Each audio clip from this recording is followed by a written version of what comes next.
Olá, caríssimos colegas, caríssimos amigos do nosso canal OAB Batendo na Porta. Hoje nós vamos falar aqui um pouquinho sobre a greve e também sobre o lockout.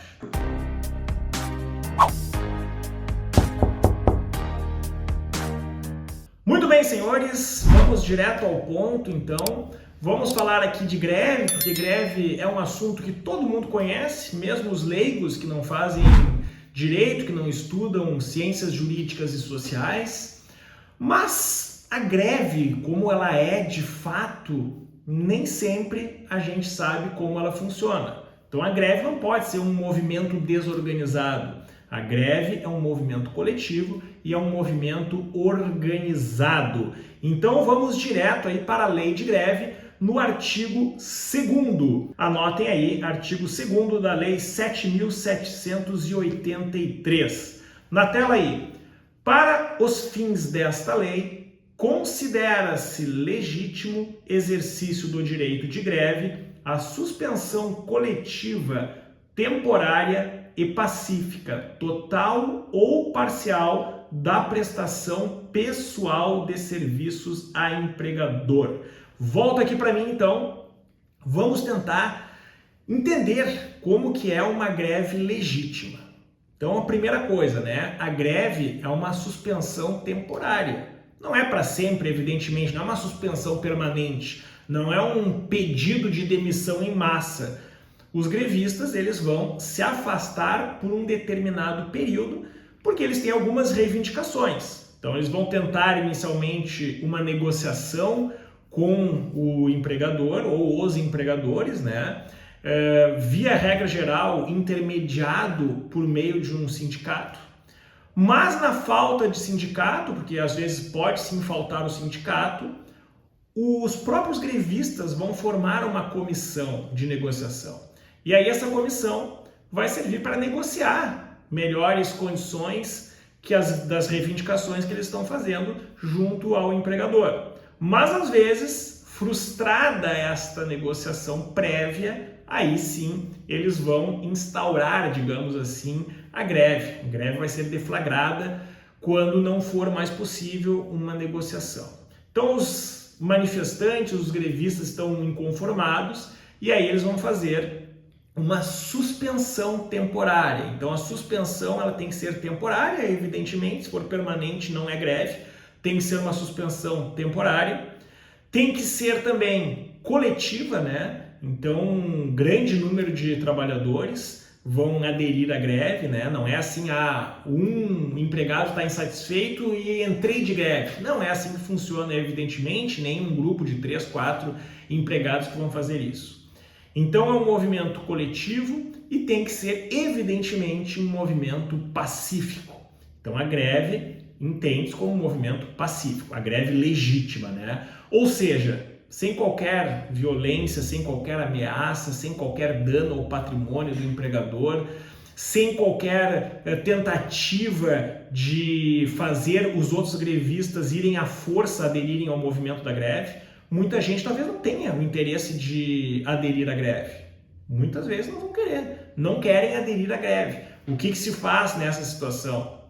Deixa.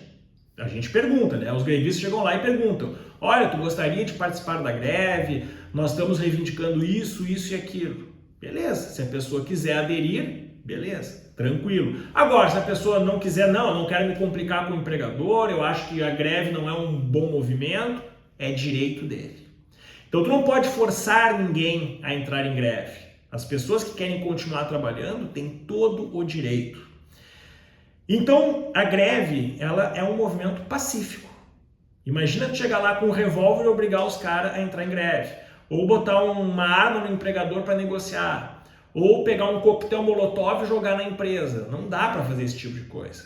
Então, tem que ser pacífico, sem ameaça, sem dizer que vai fazer alguma coisa contra o empregador. Enfim, movimento pacífico. E total ou parcial, né? Pode ser toda a empresa ou pode ser parte, setores da empresa. Então a greve aí tem essas peculiaridades. Uma outra questão importante quanto à greve é se a greve suspende ou interrompe o contrato de trabalho. E a resposta é depende. De acordo com a lei de greve, a greve ela vai suspender o contrato de trabalho, ou seja, os grevistas não vão trabalhar, evidentemente, não vão receber salário durante o período de greve e não vai contar como tempo de serviço. Mas isso está na lei de greve. Agora, eu falei que depende porque é muito possível que depois, durante a greve, tenha uma negociação coletiva que venha entender que os grevistas deverão sim, no momento da paralisação, no momento em que não trabalharam, receber seus salários normalmente. Ou podemos ter, inclusive, uma decisão judicial nesse sentido.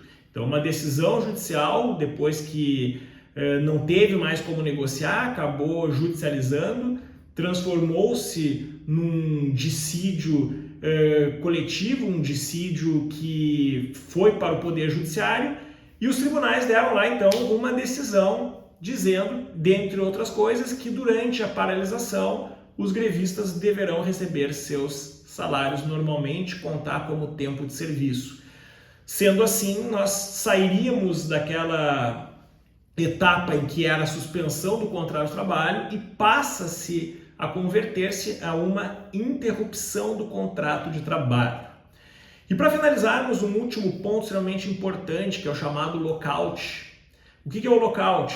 O lockout significa que o empregador estaria paralisando a empresa. Seria uma greve inversa, digamos assim. Mas por que o empregador iria paralisar a empresa? O empregador poderia fazer isso no sentido de acabar com um movimento grevista, porque ele já vê ali que está se formando um movimento grevista e para ir separar todo mundo ali, ele simplesmente interrompe. Vamos parar, fazer uma paralisação por 1, 2 meses e ninguém trabalha. É o chamado lockout, só que isso é vedado pelo nosso ordenamento jurídico. É uma manobra ilegítima, ilegal. O empregador não poderá fazer isso e tem consequências para isso. Então, uma das consequências está na própria lei de greve, que significa que neste tempo de paralisação decorrente do lockout, nós teríamos a interrupção do contrato de trabalho. Os caras não iam trabalhar, mas iam continuar recebendo normalmente, o que evidentemente traria muitos prejuízos ao empregador. A segunda consequência é uma multa. Então, nós vamos ter multa também para o empregador que fizer essa atividade legítima. Podemos também os empregados pedirem a rescisão indireta, que é a falta grave do empregador. Então, o empregado que pedir a rescisão indireta, ele vai ter todos os direitos, exatamente todos, como se ele tivesse sido despedido sem justa causa. Aviso prévio, FGTS, multa de 40% do FGTS, férias vencidas e proporcionais, 13º proporcional e por aí vai. Então, são as consequências jurídicas para o lockout, que é uma irregularidade, que é algo proibido pelo nosso ordenamento jurídico.